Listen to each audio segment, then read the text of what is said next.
Hey guys, this is your girl Lira, and you're listening to Self Reflection Podcast. Thank you guys for joining me on another episode of Self Reflection Podcast. I hope and I pray that this conversation finds you in the best light that you can be in for yourself in today.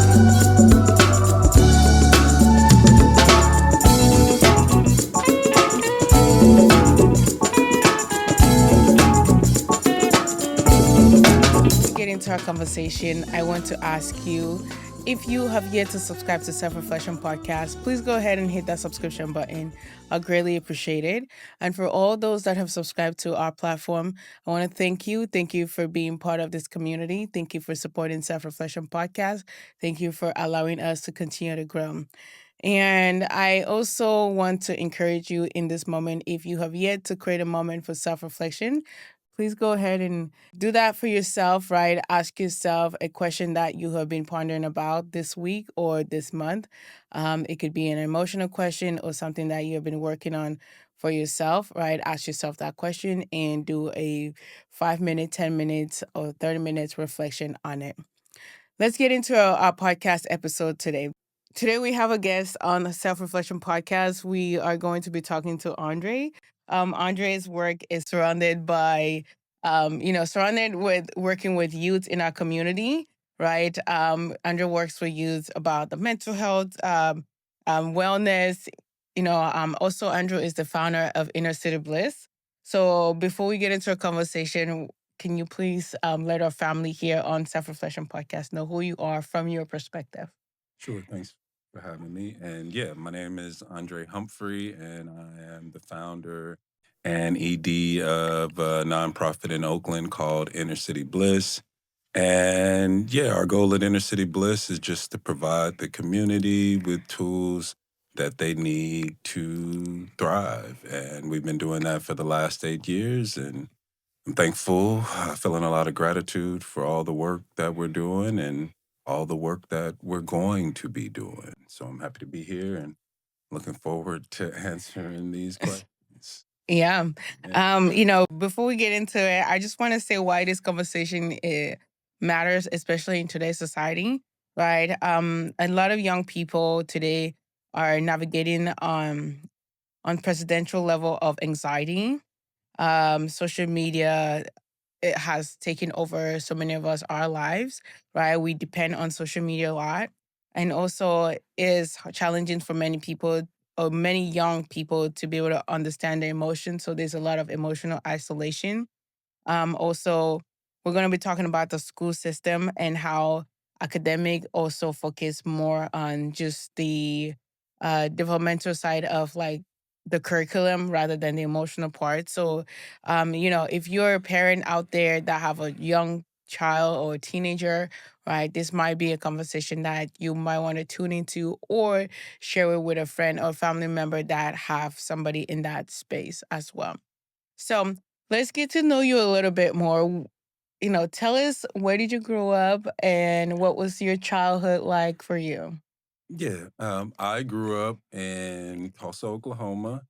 And, I had I guess you would call it a typical kind of inner city upbringing. It was my mother and three of my brothers. So it was four of us.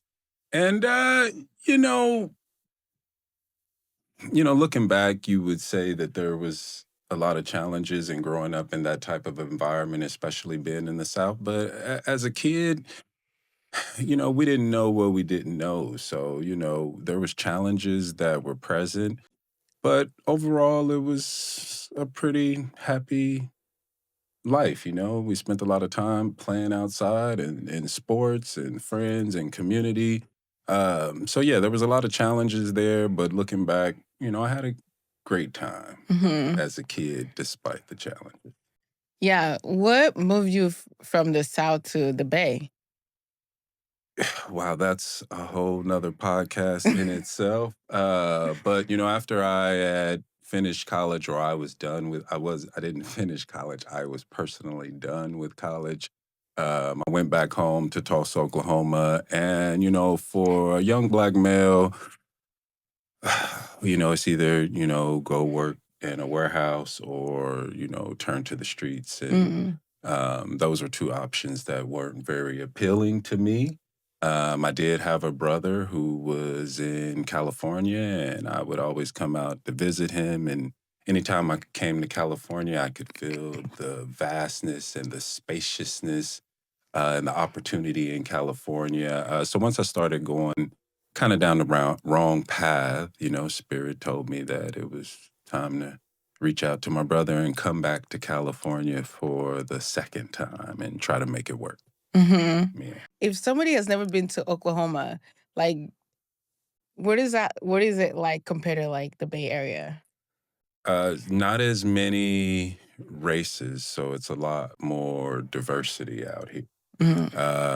If you're in Oklahoma, it's probably black people, white people, brown people, and maybe some Native Americans spread out here and there. But there's really only three races. So if you decide that you want to be racist, it's a lot easier down there. Whereas in California, there's so many different people that it would just be, to me, it's too hard of work to be racist out here Yeah. because all the beautiful people that exist. But yeah, it was very what's the word? Uh, uh, um, segregated. Mm. Yeah, it's a very segregated place. The black people were on their side of town, brown people on their side of town, white people on their side of town, and it's just very different from California. Yeah. And I know race is a big part and racism is a big part in the American culture. As a black boy and a black man, right, growing up out there, did you face your own challenges in that space? And what were some experiences you faced? Yeah, it was just it started very young when you started to notice that there were racial components to life.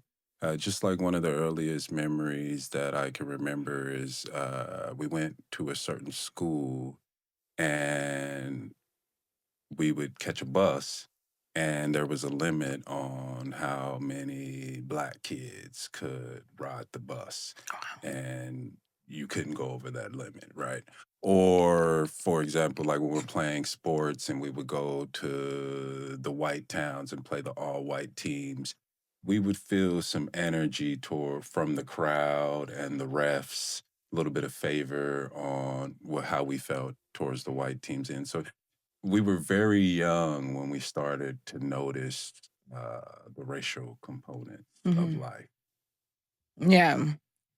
Okay. So we're gonna get into our a core part of our conversation today, and we're gonna talk about your calling here, right? So what first made you realize healing needed to become your life work? And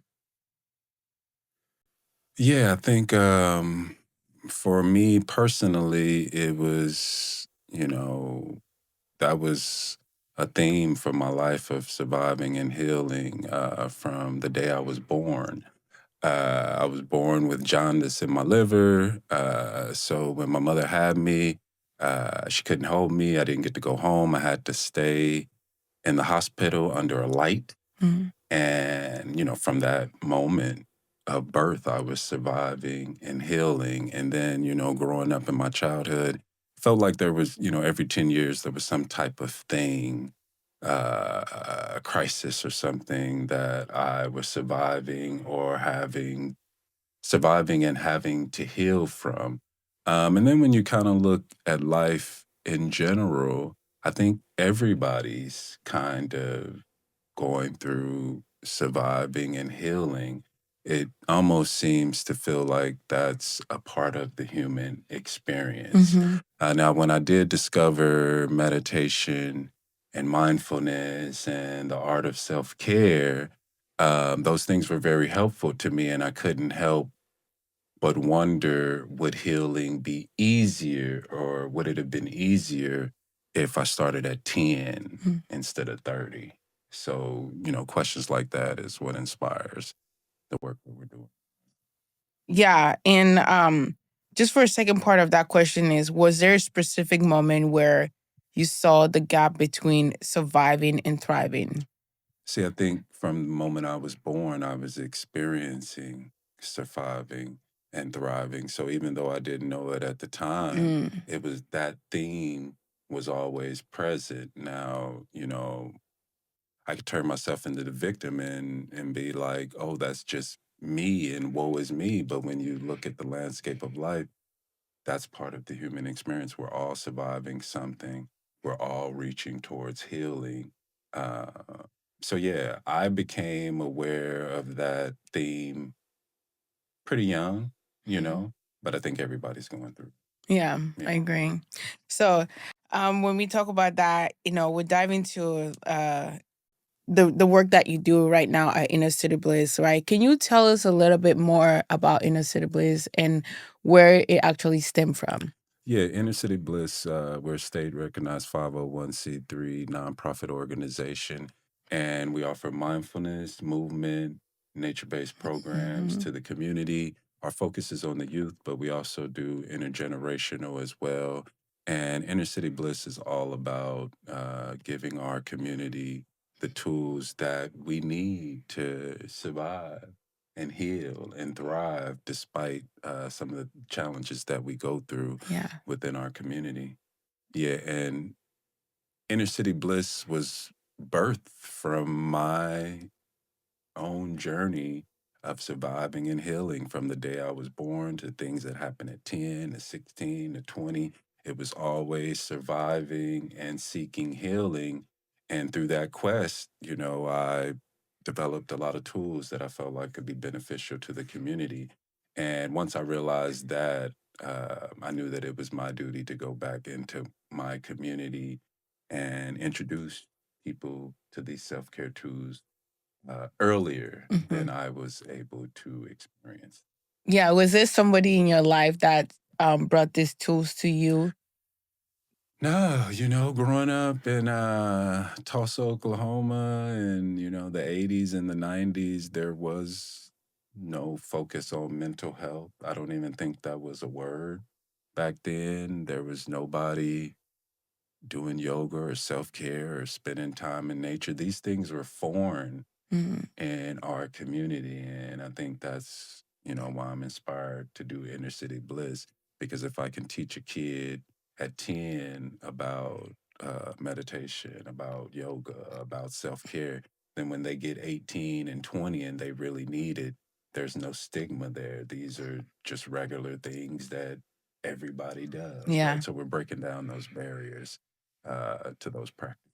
I love that. Yeah. I think that that's what I say. Like, if we can go early on and help our young men and women be able to recognize those emotional patterns and how to heal themselves and what it looks like, then when they get to that age, by the time they get triggered, right, they already know how to regulate it. So I love that. Yeah. When it comes on, children today in our society are growing up in a completely different world than we did. When you look at the landscape they are navigating, what worries you the most? I guess the thing that worries me the most is that, we are asking kids to hold things that kids shouldn't have to hold. Mhm. And then we could do a better job of providing them with the tools that they need to hold those things. So that concerns me. But I'm also optimistic because kids nowadays, they're more in tune with their emotions. They have boundaries. They're not afraid to talk about their mental health. Mhm. So there are some challenges there, but there's some things that make me hopeful as Yeah, when you talk about we are expecting children to hold things that they shouldn't be holding, what are some of the things from your perspective? well. When you grow up in the inner city, a lot of kids are, if you have a single parent, if you're in a single parent home and mom is working 40 hours a week, then a lot of times these kids are raising themselves.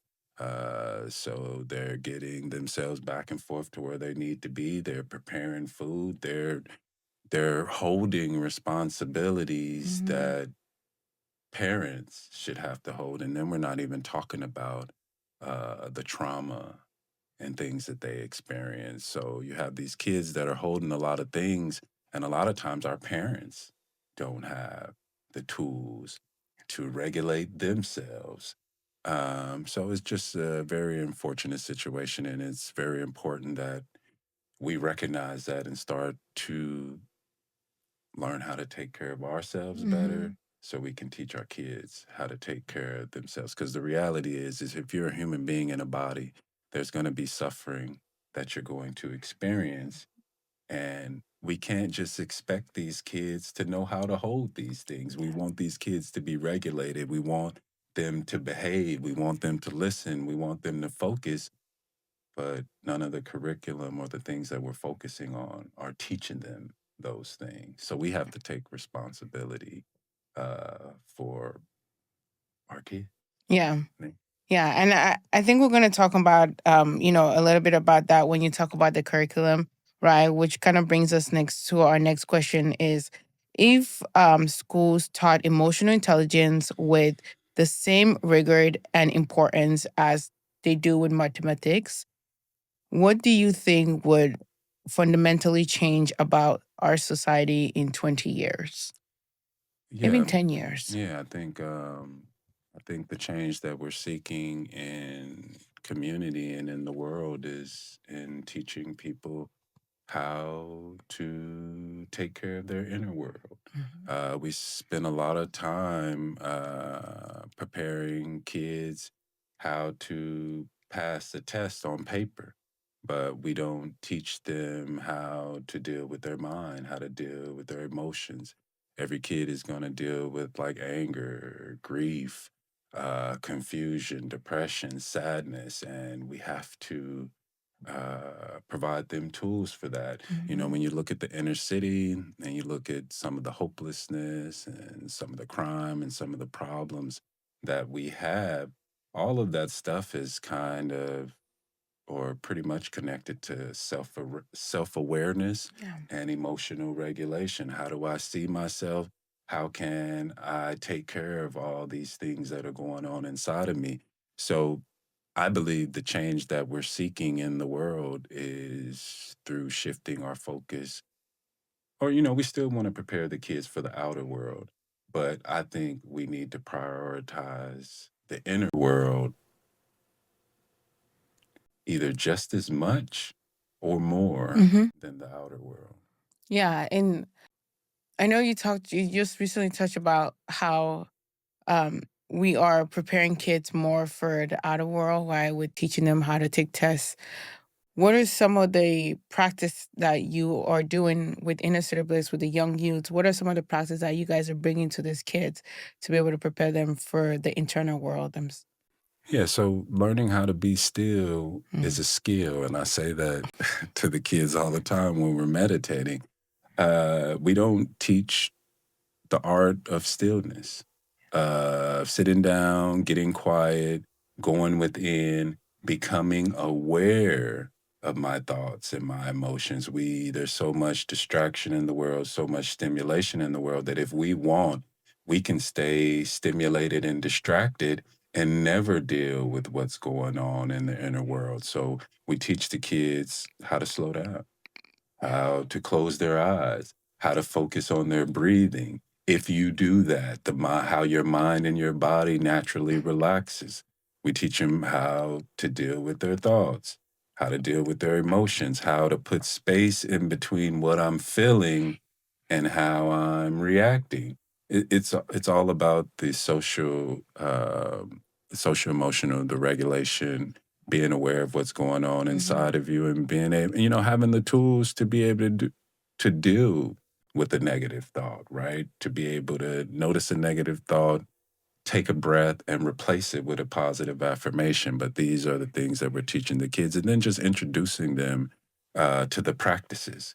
You know, yoga, the practice itself, brings self awareness and emotional regulation. So I don't necessarily have to make them understand these concepts. I can introduce them to a practice that will help them develop these type of things. So yeah, we're teaching them how to be still.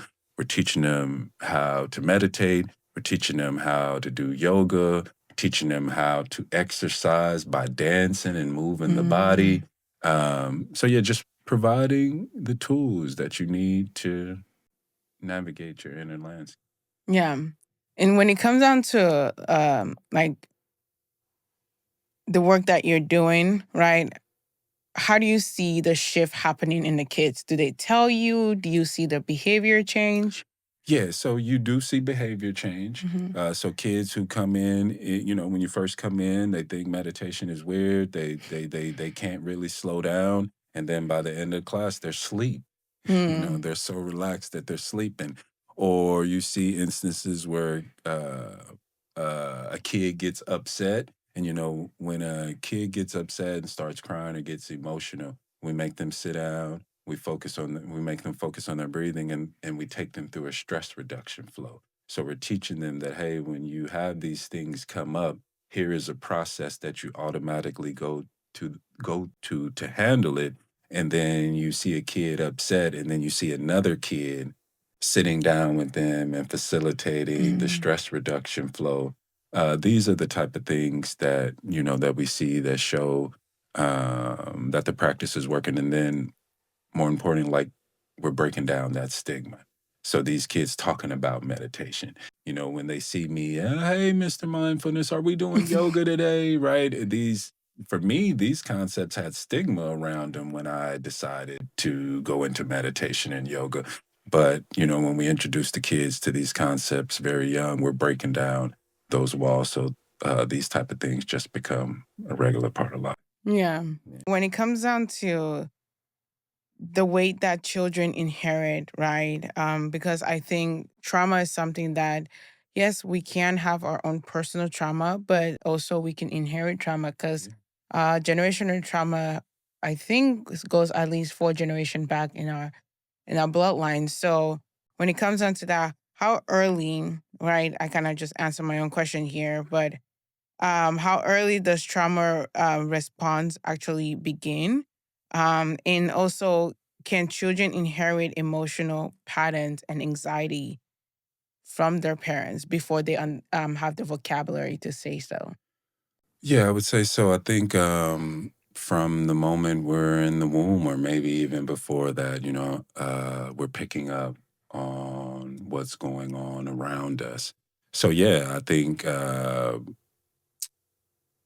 the beginning part of our life, all we're doing is absorbing what's around us, what we're hearing, what we're seeing, the behaviors, the habits. So, yeah, it's very important that as elders, parents, that we're aware of the weight that we could be putting on our kids with either good habits or bad habits. The reality is if you grow up in an environment that is loving and compassionate, has health consciousness around food and things of these nature, then you automatically pick up those things. If you grow up in an environment that doesn't have those things, then you're probably going to be surviving and healing and trying to change a lot of those things. So, yes, that weight is a heavy weight. And as parents, we have to ask ourselves, how can we limit the negative weight that our kids are? Well, from your perspective, what are some of those weights that this negative weights in our society today that Yeah. our young adults are or parents are projecting out there that continues to allow our young youths to absorb this type of trauma? Because I feel like it's trauma. I somewhat feel like it's a learned behavior, Right. right? Right. Yeah, I think it's the habits and the ways of living. And it's actually kind of the simple things, just like how you communicate Mhm. in your household, right? Do people communicate in compassionate, loving ways, or are we yelling and screaming at each other, even just in our regular communication? Um, Food is a big thing. Our kids carry the weight of the habits of our food, Mm. right? So are we teaching kids how to be health conscious, or Or are you eating whatever you want whenever you want? If you want ice cream at 1 o'clock in the day, then you just have ice cream. These are habits that will weigh on you and you'll carry with you for the rest of your life. So, like food, money, Mm. right? Are you born into a family that has money consciousness? Or was there a poverty consciousness that you're having to reverse? I'm still reversing my poverty consciousness at 46. Things are starting to turn around, but it's been a lifetime of trying to, reverse those habits. So for me, it's like communication, food, uh, money, spirituality, all Yeah. these things you're kind of learning from your parents. And it could be a good thing if the people who are raising you are in a good place. It could be detrimental if uh, the people who are raising you are not good at those types of things. Mhm. Yeah. Before we continue, guys, I want to ask you if you have yet to subscribe to Self Reflection Podcast, please go ahead and hit that subscription button. I'll greatly appreciate it as we continue to grow our community here. Also, I want to say thank you to everyone that has subscribed to Self Reflection Podcast. Let's continue to grow. Let's continue to push Self Reflection Podcast out there. I genuinely believe that conversations like this is what that is going to allow us to continue to heal our individual self, but most importantly, heal the community that we grow up in. Because I think the more we can be like, as we were talking about, the more that we feel comfortable talking about meditation and healing and spirituality, as a society, right? The more people will want to practice this because many people don't actually go down this path. So thank you guys again so much for watching Self Reflection Podcast and for giving me your time. Let's get back into our podcast episode. When it comes down to dignity and identity here, right? Many young people spend more time online than in physical community, which I have noticed this myself as well. How is the digital actually is how is the digital world shaping their sense of self and their ability to connect with others? And we're talking about digital and identity. Right. I think the problem is nowadays kids spend more time developing their sense of self or their identity online, Mm-hmm. which is not a real world. And they don't spend as much time developing the self awareness in the real world of who they really are and what their identity really is. So there's like a false self awareness, a false identity. We would just want kids to focus on creating, to spend more time creating and developing their real life than social media or a video game or an app, because those things, they're just not real. Yeah. Yeah. And with the kids that you work with, right? Do you see them like identifying more with like the influencers or the social media people that they are idolizing, or how do you see this playing? That's a component that doesn't exist in our programming because Mm. we're no phone zone, no social media zone. We rarely let the kids, use their laptops. If we do, we might let them do it like for the first 5 minutes or something. But my interactions with kids don't involve technology. Mm. It involves us sitting in front of each other in a circle, communicating and practicing together. So for us, that's not even something that comes up. Hmm. Yeah. Yeah. And do you see also when we talk about identity, do you see the kids struggling with identity like crisis? Yeah, I think kids are struggling with identity. Human beings are struggling with identity in this digital world. There was a time when I would spend more time cultivating my Instagram page than I would spend cultivating my inner world, right? So I wouldn't say that it's just a reflection of what's going on with the youth. It's a reflection of what's going on in society. And we need to get back to spending more time increasing our self-awareness in real life and developing our identities in the real world. And as you know, AI and uh, as that technology continues to come in, it's like we're moving further away from that. So it's becoming even more important that you have tools to develop those things for yourself. Yeah. Yeah. Yeah. And for a adult, right, that is in a space where they don't understand who they are, they're in that transition space where they're struggling with their identity, how can you, or what are some tools that you can support them with to begin to find, not find, but return, I would Yeah. even say return back to themselves? And see, the good thing about what we do at Inner City Bliss is the tools that we offer create those type of environments where those things are happening. If you sit down in meditation and you be still and you watch your mind, you're naturally going to become more self-aware.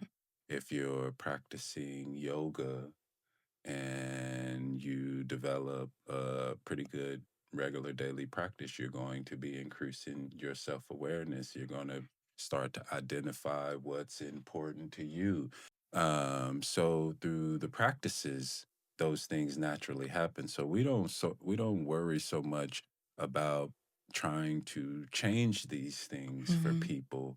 We introduce them to tools that if they take home and work on these things within their you know their if they take these tools home and work in their workshop, so to speak, with these things, then self-awareness and identifying who you are and what you want, those are things that naturally come through these Hmm. practices. Yeah. Do you think children today know how to be alone, which is something that we kind of touch on a little bit right here? Do you think children know how to be alone, especially with their thoughts? And also, do you think we're more afraid of our thoughts than we're afraid of what is out here in the reality? That's a good question. I think that the inner landscape uh, is a lot more challenging than the outer landscape. Mm. Now, a lot of people would, probably think otherwise. But dark thoughts, negative thoughts, those things are just as scary as things that can be going on outside of you, even more scary. But yeah, I think that is a there as youth and parents, we need to develop the skill of being still and going within and being able to deal with your thoughts and emotions. Yeah. I just feel like it's a lost art and we need to put more focus on that. I think, from my perspective, I think our internal world is a lot more scary Yeah. than our external world. And that's why many of us somewhat runs to the outside things. Like we would rather Yeah. focus on like the flashy stuff and the good stuff and just deny what is happening, because to face what is happening internally, right, it's more painful than going on the outside and thriving harder and harder.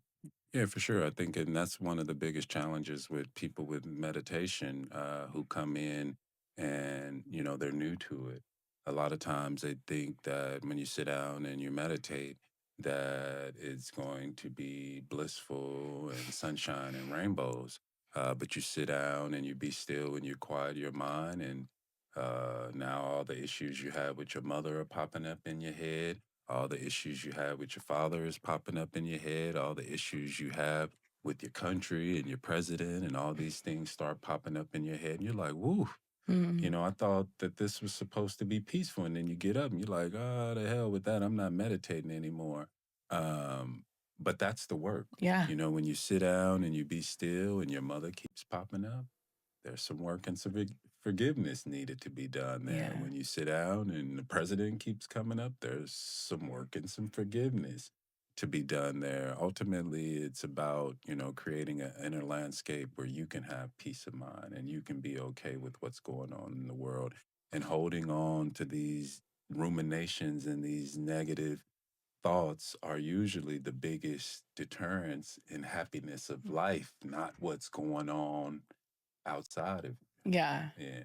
I I agree on that part. Right here, it says parents are overwhelmed, right? Mhm. Teachers are overwhelmed. Children are overwhelmed. In your work, who is helping the helper?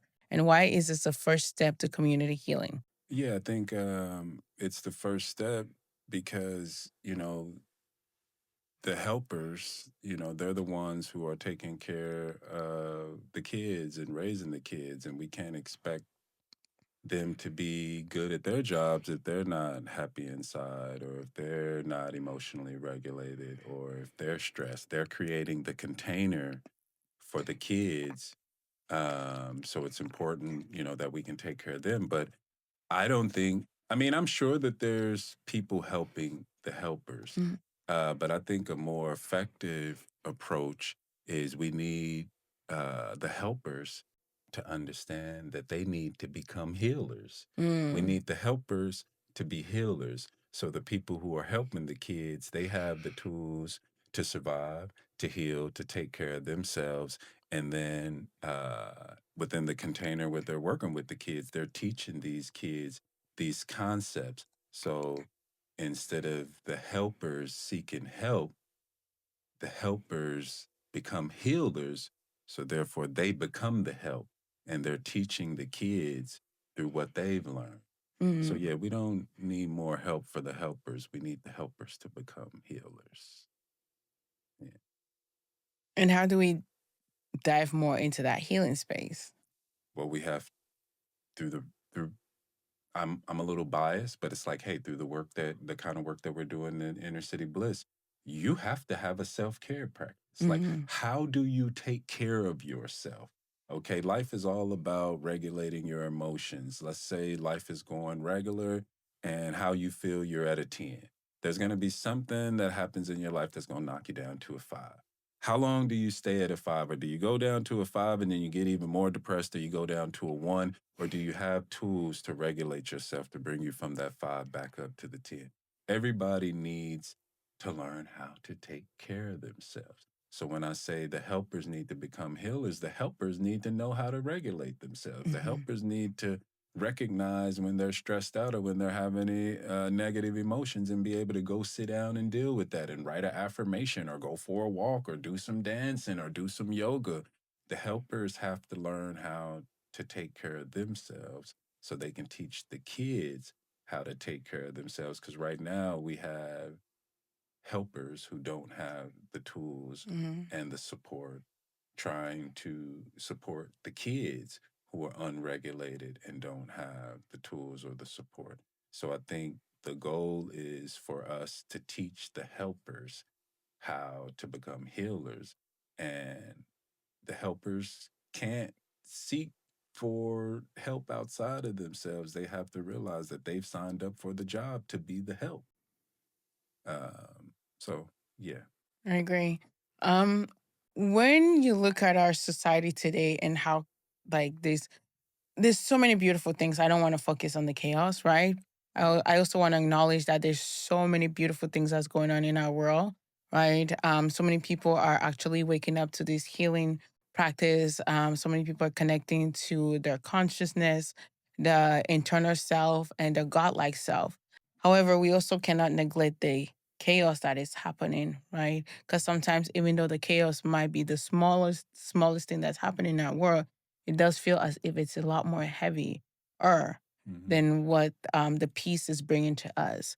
So when it comes down to that space, do you think that the dark force that is in our society today is here because we are not doing the internal work? Or do you think that, what's your thought about this dark side of the society? Because there is a dark side. Yeah, that's a tough question. I think contrast is always been there. So since the beginning of time, there's been light, Yeah. there's been dark. I think what we choose to focus on expands. Mhm. And right now, we live in a society that is pumping negativity into the media, right? Yes. Into our minds, right? So it seems like the dark is much bigger than the light, but you can shift that at any time Mm. by what you choose to focus on. So, you can turn off the news, you can turn off the TV, you can turn off the president, you can create this little bubble, peace and joy and happiness, and that's what you'll experience. Mhm. So, yeah, I think the light and the dark is always there. What you choose to focus on is going to determine how big either one of them is. Because for me right now, even though there's darkness there, the light far outweighs it because that's Yeah. what I choose to focus. I agree. Yeah. Yeah. And that's why I always like, I'm really big on like the type of content I create. I know sometimes the content I create might not be the most exciting and uplifting. I mean, most exciting and, fun and like drama type of content.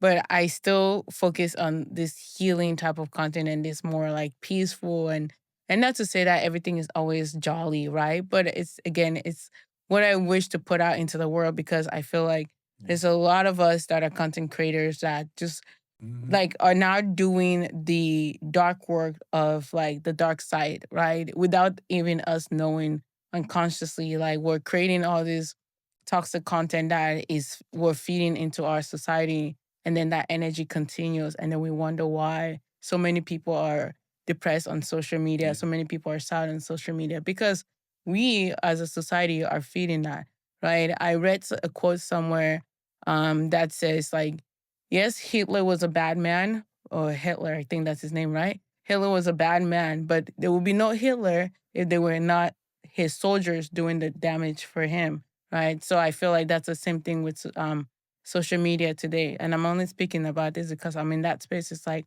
the news used to be the one platform that Yeah. we all go to receive toxic messages. But now, if you go on TikTok or on Instagram, on Twitter, we are the soldiers Yeah. feeding those, Yeah. creating Yeah. those toxic content in our society.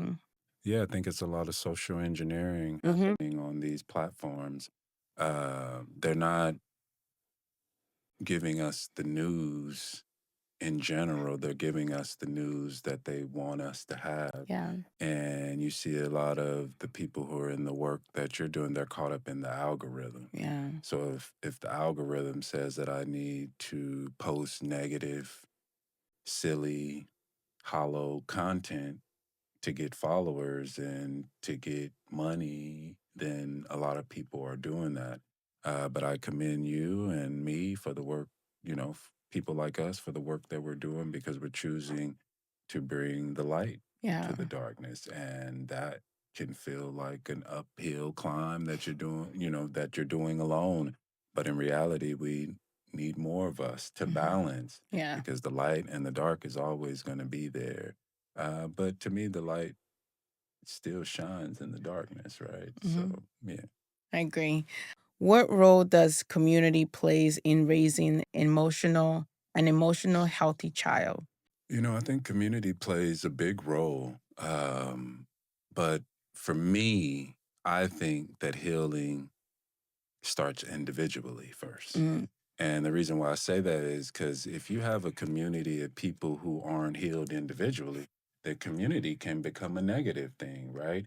So individually, we all have to develop our self care practices. We all have to develop our self awareness. We all have to learn how to be more loving, compassionate, kind to ourselves and to others. And then when we can do the work individually. mm-hmm. And then when you have a bunch of people doing the work individually and then they show up in community, then we have a community that can be healing. If we have a bunch of people that show up to the community that haven't done the work, then that could be detrimental. So yes, I do believe that community plays a big role in healing, but it can't community can't work if the individual isn't willing to take responsibility for how they feel and how they impact the world. Absolutely. Thank you guys so much for joining us on Self Reflection Podcast. Before we get to the end of our conversation, I want to ask if you have yet to subscribe to Self Reflection Podcast, please go ahead and hit that subscription button. I greatly appreciate it as we continue to grow in Self Reflection Podcast and continue to put messages like out there into the world. Also, I want to thank everyone that has subscribed to Self Reflection Podcast. You guys continue to cheer this podcast on. You continue to cheer me on. You continue to inspire me. So I greatly appreciate every single one of you guys. Also, I want to say that this podcast episode is supported and sponsored by Ujema. Ujema Beauty is a deodorant product that is for, it comes with or organic. So for the first product that Ujema is launching is a deodorant. And Ujema is one of those things that personally I've been working on for a long time. And I want to introduce Ujema to the world. So, Ujema is supporting Self-Reflection Podcast, continue to grow by continue to bring us natural, healthy, organic stuff into the world. We're going to get back into our conversation and we have a few more questions here to go. Resigned the If you could redesign the education system tomorrow, what is one thing every child would learn before they graduate?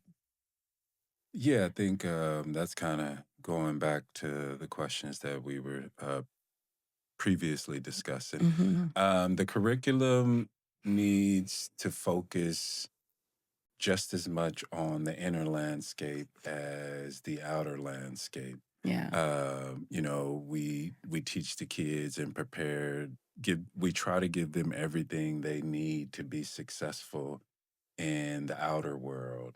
But there's not as much attention focused on the inner world. So we would have just as much curriculum about learning about the mind, Mm. learning about emotions, learning about decision making, learning about communication, learning about healthy relationships, right?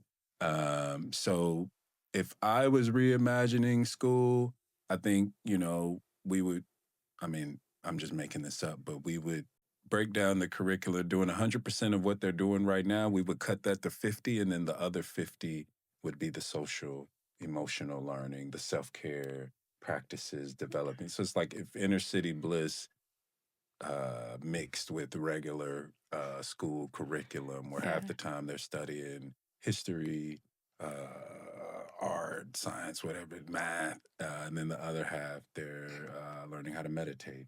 They're learning how to do yoga, learning how self care, spending time in nature, learning how to cook food. Just needs to be a balance where we're focused on the inner world just as much as the outer world. Yeah. And on top of this work being so challenging, what keeps you going? Where do you find that hope? My hope is in Inner City Bliss. Inner City Bliss gives me the hope that there is a better future out there for our community. And yeah, I don't, because of the work that we're doing in Inner City Bliss, I'm never short of hope. Mm. If we can every day I wake up and we can go into our communities and plant these seeds of mindfulness, of compassion, of loving kindness, then that gives me hope. Yeah. Yeah. For our self-reflection question for today, how has self-reflection shaped your life? I mean, I wouldn't be here. I wouldn't be here talking to you. I wouldn't be running Inner City Bliss had I not done a lot of self reflection. Growing up in the inner city, there's a lot of programming on telling me how I'm supposed to be, how I'm supposed to see myself, how I'm supposed to interact with the world. And once you start healing, you realize that, you're reflecting on what's been given to you, and what's actually true to you. So the whole process of going from surviving to healing is becoming self aware, Hmm. right? So I think self reflection is probably one of the main reasons why I'm here. Do I like my life and the way it is right now?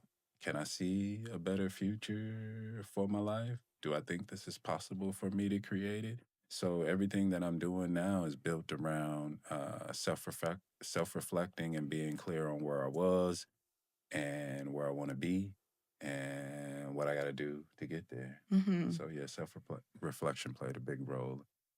It plays a big role in all of our lives, right? Yeah. Thank you again so much for joining me on Self Reflection Podcast. I enjoyed this conversation. If we want to connect with you on social media, where can we find you? Yeah, you can find me on Instagram. So you can just search Inner City Bliss on any social media platforms. Instagram is probably our best place, or you can go to the website and sign up for our newsletter. Nice. Yeah. Thank you again. Thank you guys so much for joining me on Self Reflection Podcast. I hope that this conversation found you well. And also, the question that we asked, Andrew's like, how has self-reflection played a role in your life, right? What has self-reflection brought up for you? He mentioned that he talked about his past, his current, and his future, right? That's something that he reflect on. So for yourself, if you want to drop a comment in the comment section, let us know how self-reflection has played a key role in your life. I'll greatly appreciate it as we continue to open this space of having conversations about reflecting on ourselves. I hope that you guys have a wonderful day. If you also want to find me, you can find me on Instagram and on TikTok at Lira, Lira_Ndifon. And if this is your first time coming across our platform, you can find Self Reflection Podcast on Apple Podcasts, Spotify, SoundCloud, and Overcast, and any other platform that you get your podcasts on. And also our YouTube channel, Self Reflection Podcast by Lira Ndifon.